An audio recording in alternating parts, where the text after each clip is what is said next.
The MG ZS is Australia's top-selling small SUV, and it's just had a massive makeover. For the first time, it's available as a hybrid to take on rivals from Toyota, Hyundai, and many more. Does it have what it takes? This video is going to take you through everything new on the outside of this brand new car, show you the new roomier interior with more technology than the previous model. So let's hit the road to find out if that new hybrid system is up to the task. Let's get started.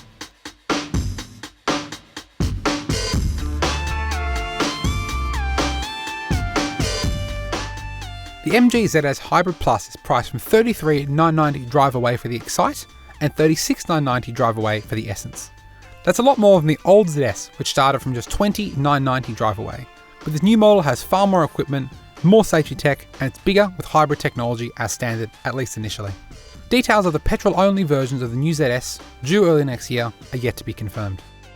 Standard features across the range include LED headlights, a 12.3-inch touchscreen with Apple CarPlay, Android Auto and SatNav, 7-inch instrument display, keyless entry and start, climate control, a 360-degree camera, and a full suite of safety technology. This Essence grade adds 18-inch alloy wheels, a panoramic sunroof, heated front seats, a power-adjustable driver's seat, and leather look upholstery. All models benefit from MG's new 10-year, 250,000 kilometre warranty, the longest in the new car industry. MG says this new ZS is an all-new car, so new engine, new platform, new interior, everything on this car is said to be brand new. It's bigger than the old car, closer to something like a Toyota Corolla Cross, Nissan Qashqai, one of the larger SUVs in this compact SUV category. You can see got MG's brand new family face with design we've seen on the HS, the MG3 and models like that. You've got a choice of 17 or 18-inch alloy wheels depending on the model you go for. This is the Essence top of the range version, so it gets 18s. Across the range you get things like a 360 camera, which is pretty cool, as well as, a panoramic sunroof on the top of the range version too. Now, the hybrid is the first model in the ZS range to arrive, followed by some petrol-only models that promise a lower price tag in the new year. There will also be a successor to the ZS EV electric car, but that'll have a different name and they'll sit on a completely different, dedicated electric car platform shared with the MG4. That's coming towards the middle of next year, so worth waiting for that if you're in the market for a full battery EV. Overall, what do you think of the design? I'm a fan of it. It definitely looks better in the metal than some of the initial photos of this car, but what do you think? Let us know in the comments below. Now, if this design isn't for you and another small SUV is more up your alley, got plenty for sale on Drive Marketplace. Check that out right now.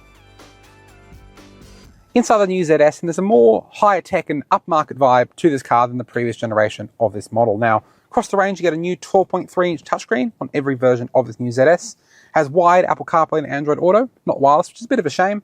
Plus built-in sat-nav, an AM, FM, and DAB digital radio as well. It's a pretty slick system. It's easy enough to use, and it is, you can see, quick enough to respond. Now, I will say a lot of the climate controls, a lot of the key functions in this car do run through this screen, which is a bit of a shame and not the best in terms of usability. Now, you can bind the star buttons on the steering wheel to the climate control, so you don't have to actually delve into the screen every time you want to change them. Now, that is pretty good. You can see I can press the right star button, and I can go up and down for temperature control or left and right for fan speed. Now, that's great when you're in the native system, but when you're in Apple CarPlay, you press the buttons, it doesn't seem to work. You don't see anything pop up on the screen. However, it does actually work behind the scenes. So you can press that button in Apple CarPlay.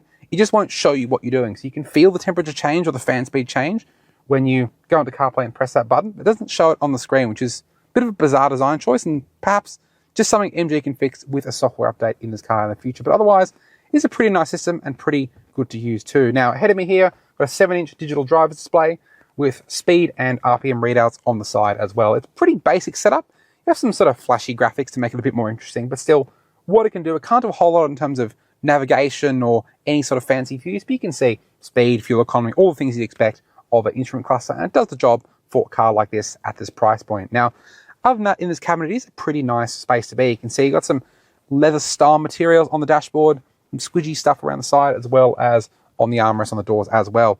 Obviously, there are some places, there are some hard plastics lower down, as well as on the door tops, which does feel a little bit cheap. You've even got some a little bit cheap and nasty fake plastic stitching. I don't know how they've managed to do that. It's a bit of an interesting look. It looks good from a distance, but you touch it and it's just, a plastic version of stitching, which feels a bit weird. Let us know what you think about that in the comments below. But other than that, it's a pretty nice cabinet. It's well assembled. There aren't too many squeaks and rattles in this test car, and overall, interesting design compared to what you got in the old ZS. In terms of the seats, this Essence model gets fake leather look trim instead of the cloth you get on the base model, and they're pretty comfortable. They're not the most supportive. I mean, it's not a sports car after all, but so they're decent enough for around town driving and longer trips, depending on what you'd like to do. In this Essence model, you get power adjustment on the driver's side. There is only 6 ways, so you can't control under-thigh support as well. You've got lumbar on the side as well as heating for both front seats in the Essence too. I will say the Essence model seats feel a little bit more accommodating than what you get in the base model Excite, which has cloth seats. I don't know if it's actually a different seat design, but just from what we've driven in this car on this launch test program, these do feel a little bit more accommodating for larger frames. Now, ahead of me here is a nice leather trim steering wheel. It's not a circle, as with many MG cars. It's got a sort of cut off top and bottom, and it does feel pretty nice in the hand. You've got some nice perforation on the side that make it feel a little bit more expensive too. However, that's where some cracks do start to appear in this interior, and the biggest issue is the driving position. So, as I mentioned before, the driver's seat does have power adjustment in this Essence Grey, but it still doesn't go as low as I'd like. And this steering column does not have reach adjustment. So it moves up and down for tilt, but doesn't move in and out for reach. Now, it may be fine if you're a shorter driver, but if you're taller, it means you can sit a little bit closer to the wheel than you'd like. It's not quite as comfortable as I'd like for a car like this. I'd also wish the seat went a bit lower too. I kind of want to sit low in the car, project my view ahead, and then sit, the decent distance between my legs and the dashboard, but I can't get quite as comfortable as I'd like in the ZS. So worth checking that out in the dealership or on a test drive before you sign on the dotted line for one of these cars. Storage in this car is pretty decent. Now, you got some pretty large door bins. They're good for a couple of bottles, which is quite handy. Got some space on the dash here for small things, as well as a pretty decently sized glove box as well. But the center console could be a bit better, and from a storage point of view, you've got some space ahead of the shifter, which is good for your phone, for example. There's just this sort of underutilized space next to the shifter that is rubberized, yes, so things may not fly around. But still, it's not really secured, so I wouldn't want to leave glasses or wallets or anything that could fly around when you start driving. Now, 2 cup holders with this cool little sliding divider for different size bottles. This center console is a modest size, not the biggest, but the problem is it feels a little bit cheap. You can see it's not damp, so it sort of bounces on close, and if you open it vigorously, it sort of bounce back and hit you. Not great, but I guess some money does have to be saved somewhere in this car. Now, as for amenities, you've got heated front seats, as I mentioned before. You've got single zone climate control in this touchscreen, as well as sat nav and all those Apple CarPlay connectivity things. You've got 2 USB ports, one A and one C, as well as a 12-volt socket with a little plug on it there as well.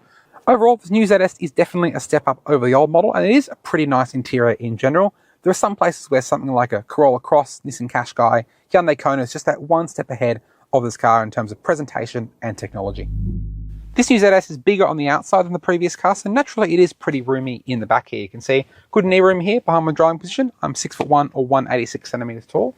Pretty good headroom as well, which isn't always the case in cars with a big sunroof like this that tend to eat into headroom. Now, toe room though isn't so great. You can see a bit of a box under these front seats, so I can't actually slide my toes any further forward than where you see them there. And this seat base isn't the most supportive in terms of under thigh support, but it's not too bad. It'd be okay for shorter trips or kids, for example, with shorter legs. But yeah, worth keeping in mind, it's not the class leader in that respect. In terms of storage, you've got some mat pockets here, door pockets that are a little bit small, but I guess they are there, so that's pretty good. Scratchy plastics on the doors as well, as you can see, with that same plastic stitching from the front that we weren't such a fan of. No center armrest, which is a bit of a shame. But you do have a USB port as well as some rear air vents. Now, the cabin is wide enough to fit 3 people abreast. You can see I do fit in the middle here. It's a little bit tight, as you'd expect for a small SUV. The headroom's pretty good, though there is a bit of a hump in the floor that you got to straddle around. But overall, yeah, not too bad. It's good in the back here, but not exceptional. Set to the boot. MG claims 443 litres of boot space in the back of this new ZS, makes it one of the larger cargo areas in the small SUV class. You can see got a small carry-on suitcase here, and there's loads of room to fit it. See, slide all the way back. Yeah, loads of space. Probably fit a couple of these easily in that boot area. Definitely full-size suitcases, prams, the kind of things you need for day-to-day family life. Now, in terms of amenities, you've got a 2-position boot floor here, which lifts up, and I can move it down as well for a little bit more room under there. There is some underfloor storage, but there's no spare wheel, just a tyre repair kit, which is quite common for a hybrid, but still, yeah, not fantastic, given the state of some of Australia's country roads. Now, other things in here, you've got some nets on either side, as well as some lights there, and some bag hooks too. It's a pretty practical space. Some tie-downs at the back, and those rear seats do fold 60-40 to get a bit more room, which is nice. And something the related MG3 hatch, which this car is based on, can't do. That's a full single-piece backrest fold in that car, which is one of its shortcomings. But this ZS, overall, nice space and a really, really good boot to work with. Now, something worth pointing out on our test car is this tailgate. Now, it's manual across the range, which isn't too bad because it's not the heaviest thing in the world, but you can see I close it. That hasn't closed completely. You can still feel in the shut line it hasn't quite settled. And you can see inside the car, through the window there, the boot hasn't closed either. It does need big slam before it closes. It could be specific to this test car, so your mileage may vary there. But yeah, it is a bit annoying, and it has gotten on our nerves in our time with this car. If you're enjoying this video so far, why not hit that subscribe button to stay up to date with all the new cars we test here on the Drive YouTube channel. Now, if you or someone else you know is in the market for a small SUV like this, why not share this video with them to help them along their purchasing journey. Now, back to the video and time to tell you what's under this bonnet. Powering the MG ZS Hybrid Plus is a 75 kilowatt, 1.5 litre 4-cylinder petrol engine, combined with a 100 kilowatt electric motor, 1.83 kilowatt hour battery pack, and a 3-speed hybrid automatic transmission. MG claims combined power and torque outputs of 158 kilowatts and an incredible 465 newton meters. Claimed fuel consumption is rated at 4.7 litres per 100 kilometres. We've seen about 5 litres per 100 in our testing, and as low as 4 litres per 100 kilometres in some conditions. Behind the wheel of the new ZS Hybrid, and the first thing you'll notice, especially compared to an older ZS, is how quiet this car can be. That electric motor is more powerful than the petrol engine, so this car relies very heavily on its electric motor around town at lower speeds. We've had it go from rest to 80 kilometers an hour, all on electric power without firing up that petrol engine, which is really good for a car in this segment. Now, obviously, that engine will eventually turn on to charge the battery and give you a little bit more punch when you need it. But for the most part, it's not too rough. It's a pretty smooth transition. And on EV power, it is really, really peppy, which you really notice when you're pulling out of gaps, around town and traffic and so on. It does feel quite nice, which is pretty good. However, there are some quirks with this hybrid system that do require mentioning. For one, what you do with your right foot doesn't always sync with what the engine is doing. So for example, a lot of the time it's running quite happily on EV power, but at other times it'll just fire up the engine and run at 3000 RPM, blaring almost like you've left it in first gear or sports mode. It's not fantastic in that regard. And yeah, sometimes it can be quite noisy when you don't expect it to be. The other thing worth mentioning as well is the petrol engine doesn't always fire up immediately after you put your foot down for more grunt, because obviously it relies on EV power so much. You put your foot down, you get a nice little boost, and then a few seconds later, you get an even bigger boost into the back of your seat when that engine turns on. It's almost like pressing the nitrous button in a video game. It's a bit of an unusual sensation. Now, once you get to understand what it is and why it's doing that, you do start to prepare for it and notice it coming. But yeah, not fantastic. It's something that a Toyota or a Hyundai hybrid does better than this. However, the biggest problem with this car and the hybrid system by far is that it lets its battery run very, very low. Now, you'll notice that if you live at the bottom of a hill, for example. So it'll initially run on electric power when you start to move off from rest. But as you get to the top of the hill and it's been on EV power for a very long time, it'll let the battery run to, say, even 10% of its full capacity. And what that happens is when you put your foot down, you'll find the car only has about 30 kilowatts compared to the 158 that MG says it should have. It means effectively that if you're going up a hill and you put your foot down, it feels like the car is stuck in neutral and it's barely accelerating at all. Now, it's not an issue if, for example, you're just accelerating quite modestly, but if you notice that when you want to pull ahead of another car or zip into a gap in traffic ahead of oncoming cars and you put your foot down and nothing happens, it can actually be dangerous. That's something that MG really needs to work on ASAP with its powertrain, both in the ZS as well as the MG3 hybrid. Really not fantastic. Now, with this car is in its element though, 0 to 100, 8.7 according to MG, but we got 7.7 seconds out of this car, which is actually really, really brisk for an SUV like this. However, when that battery starts to run low, it's nowhere near that fast. And with the battery at 10% capacity, as I just said, it is really, really slow. It's honestly dangerously slow. If you try and pull out and complete an overtake, yeah, not fantastic at all. Something that MG really needs to work on in this car. There is a wide range of safety systems in the new ZS, and fortunately, most are better tuned than earlier MG models. The lane keep assist system can be a little bit snatchy, but is reasonably smooth most of the time, and the lane centering assist tech is better at holding the center of the lane than other MGs we've driven recently. However, the adaptive cruise control isn't very smooth in keeping a set speed, and there is an overspeed chime that turns on by default when the car is started, which beeps at you as soon as you cross the speed limit the car has detected, even if it has misread the sign. Some of those hybrid quirks and safety things aside, the ZS is quite a pleasant car to drive around town. It's not the most supple car in the class. You can feel a little bit firm over some bumps around town, but it's certainly livable day to day. At higher speeds, you will notice it will float a little bit over country roads and undulations and things like that. It's definitely, again, not the worst in the class by any stretch, but also not the best, and some other cars do have a better balance between ride and handling at higher speeds in terms of how they deal with bumps. Now, the steering is light enough at low speeds, in parking maneuvers for example, but it isn't the most natural at higher speeds. You notice it gets unnecessarily heavy the more you start to turn the wheel, and yeah, could be better in that regard. In terms of handling, again, this is meant to be a sports car, and we don't expect it to be either, but still, there's not too much body roll thanks to that firmer suspension around town, and it holds its own pretty well on a country road. I will say the limitation with this car are the tyres. You get a choice of Gitti tyres or Kumo tyres, depending on the model you go for, but neither, well, are very good, to be honest, particularly in wet weather. Not the most sure-footed around corners, and they do tend to spin the wheels if you're particularly brisk with the accelerator off the line. Now, we recorded a 100 km/h to zero braking distance of 40 metres in this model here with the Gitti tyres, which is below average for a small SUV.